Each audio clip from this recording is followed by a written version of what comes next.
ito po ay galing sa Bilyonaryo News Channel. At dito sinasabi po ng ating mahal na presidente, mga kababayan, na panatilihing kumalma lang. Dahil kung titingnan nyo, mga kababayan, eto wait lang. Yan, ito po yung source natin, mga kababayan, Bilyonaryo News Channel, pero ililipat na lamang po natin yan dito. O sabi dito, mga kababayan, ng ating mahal na presidente, manatiling kalmado. Nangako ang kumpanya ng pagkain na mag-freeze ng presyo sa loob po ng 2 buwan.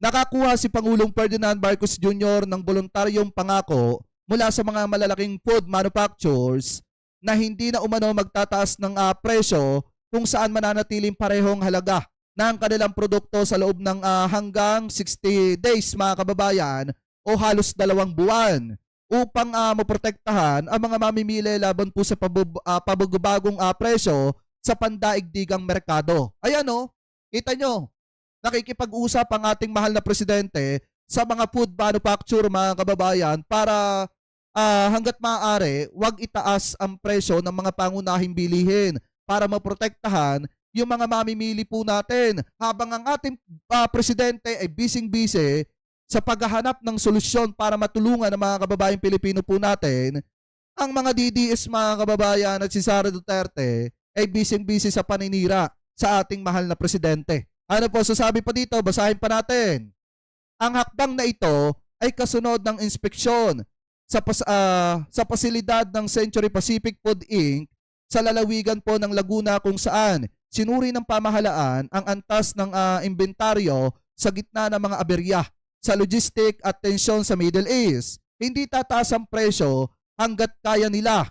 Kaya siguro ang mga 1 buwan o yung iba baka mga 2 buwan hindi magagalaw ang presyo, ani po ng ating mahal na presidente. Habang binibigyan din ng mahigpit na minomonitor ng gobyerno ang supply at presyo ng mga pangunahing bilihin, kinumpirma naman ni Maria Cristina Roque ng Department of Trade and Industry na sapat ang kasalukuyang supply ng pagkain para po sa mga pangunahing pangailangan at aabot ito ng hindi bababa sa 1 buwan, mga kababayan. Sabi pa daw dito, mga kababayan, ang chine-check talaga namin ay ang basic necessities and prime commodities na nasa listahan ng DTI. Aniya, at sinabing may araw-araw na pagmamanman upang maiwasan ang mga hoarding o pananamantala sa presyo, mga kababayan. Samantala, tiniyak naman ni Ted po na tuloy-tuloy ang produksyon ng kanilang kumpanya.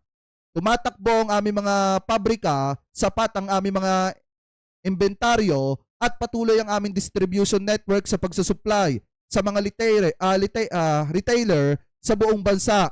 Anini po, at hinikayat ang publiko na manatiling kalmado at iwasan ang mga panic buying, mga kababayan. Sabi pa dito, dagdag pa niya, nakikipagtulungan ng kumpanya sa gobyerno at ang mga trade partners upang mapanatiling abot kaya ang presyo ng pagkain hanggat maaari. O biruin nyo kung ano yung nagiging resulta sa ginagawang trabaho po ng ating pamahalaan.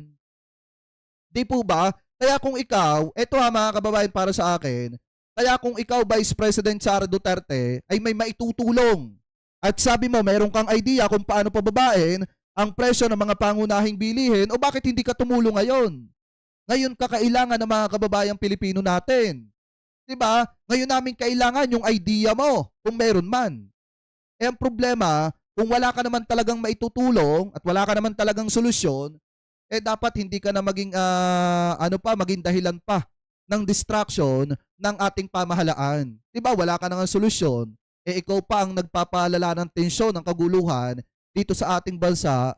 Eh paano kapag kakatiwalaan ng mga kababayang Pilipino natin pagdating ng 2028 kung ikaw mismo sa sarili mo alam mo na pabigat ka, Vice President? 'Di po ba? Kaya nga mas maina, mga kababayan, na ang gawin ng ating Vice President makipagtulungan po siya sa gobyerno ng ating mahal na presidente. Biruin nyo, ang ating mahal na presidente naglilibot-libot, mga kababayan, sa mga kumpanya na nagpuproduce ng mga pangunahing pangangailangan ng mga kababayang Pilipino po natin para makipag-usap at makiusap na panatilihing mababa ang presyo ng mga pangunahing bilihin para hindi po maapektuhan yung pamumuhay ng mga kababayang Pilipino po natin. At sa kabila ng mga ginagawang yan ng ating mahal na presidente, abay nagawa pa ni Harry Roque nasiraan mga kababayan si PBBM at ayon po sa kanya, ito ha, kapopost lamang niya 3 minutes ago. Sabi niya dito, warehouse inspector na naman ngayon si Bangag. May nahuli ba na nag-hoarding? Paano may mahuhuli na nag-hoarding dyan kung ang ating pamahalaan nakabantay? Bobo ka ba, Harry Roque? Di ba mga kababayan? Paano makakahuli na nag-hoarding kung ang ating pamahalaan ay mahigpit mga kababayan sa pagbabantay sa mga kumpanya na posibilidad na magsagawa ng hoarding habang mataas ang presyo ng mga pangunahing bilihin? Di po ba? Sinong utu-uto ang gagawa niyan sa panahon na may krisis? Kayo lang naman, Roque, ang gumawa na nagpayaman sa panahon na may pandemyang pinagdadaanan yung mga kababaeng Pilipino natin. Diba? Ito lang naman mga ito, yung administrasyon ni Digong, ang mga nagpayaman habang may pinagdadaan ng matindi, yung mga kababayang Pilipino po natin nung panahon ng pandemya. Huwag niyong itulad ang administrasyon ni PBBM na talagang tinututukan yung pamumuhay, na mapagaan yung pamumuhay ng mga kababayang Pilipino po natin. Di po ba mukhang hindi ata nag-aral ng abugas siya, ito pong si Harry Roque, kasi mukhang nabobo na po pagtatanggol sa mga Duterte. So ngayon yung tinutukoy po ni Harry Roque dyan, mga kababayan, ito yan. Panoorin natin.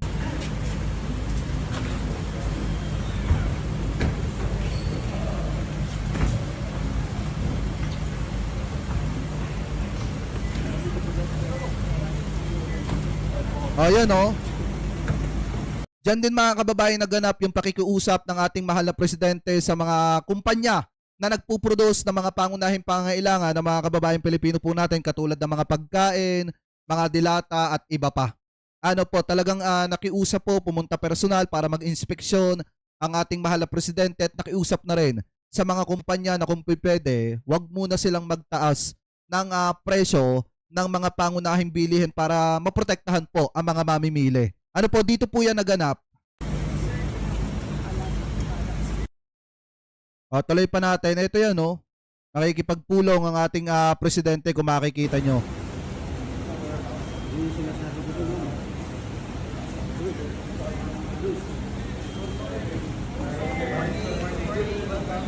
Ayan, Tapos sisiraan lang. Diba? Ng mga walang maitulong.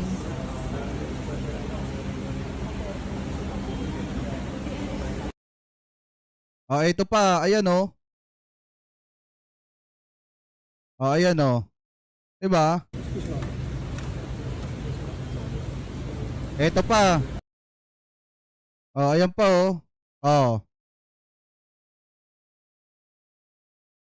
PBBM yan,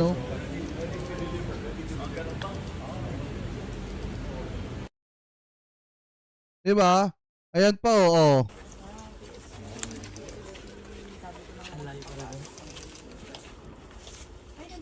Talagang nag-iinspeksyon ng ating presidente mga kababayan doon sa mga pabrika o doon sa mga stock room ng mga kumpanya mga kababayan na nagpo-produce ng mga pangunahing pangangailangan na mga kababayan Pilipino po natin. Ayan trabaho lang ang presidente.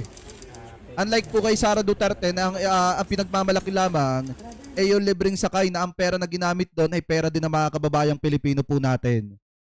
Sabi nga dito, Boss Jake, Ilongga ako. But I am PBBM team there in Iloilo City. Ayan po, patunay. Di po ba? Ayan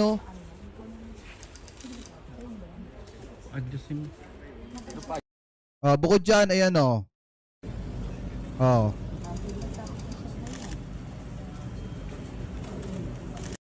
ayan mga kababayan. Ang ginagawa ng administrasyon ni PBBM, lalo ng ating mahal na presidente, hindi po nagsasawang maglibot, maghanap ng solusyon para kahit papaano maibsan yung problema at isipin ng mga kababayang Pilipino po natin. Dahil alam naman po natin, pare-parehas po tayo talagang apektado ng mataas na presyo ng petrolyo mga kababayan. Hindi lamang po ang Pilipinas, kung hindi, maging yung mga ibang bansa apektado rin. Hindi lang naman tayo mga kababayan. Kaya nga maliwanag yung sabi ng ating mahal na presidente na ito po ay malalampasan natin kung sama-sama nating pagtutulungan mga kababayan na malampasan po ito.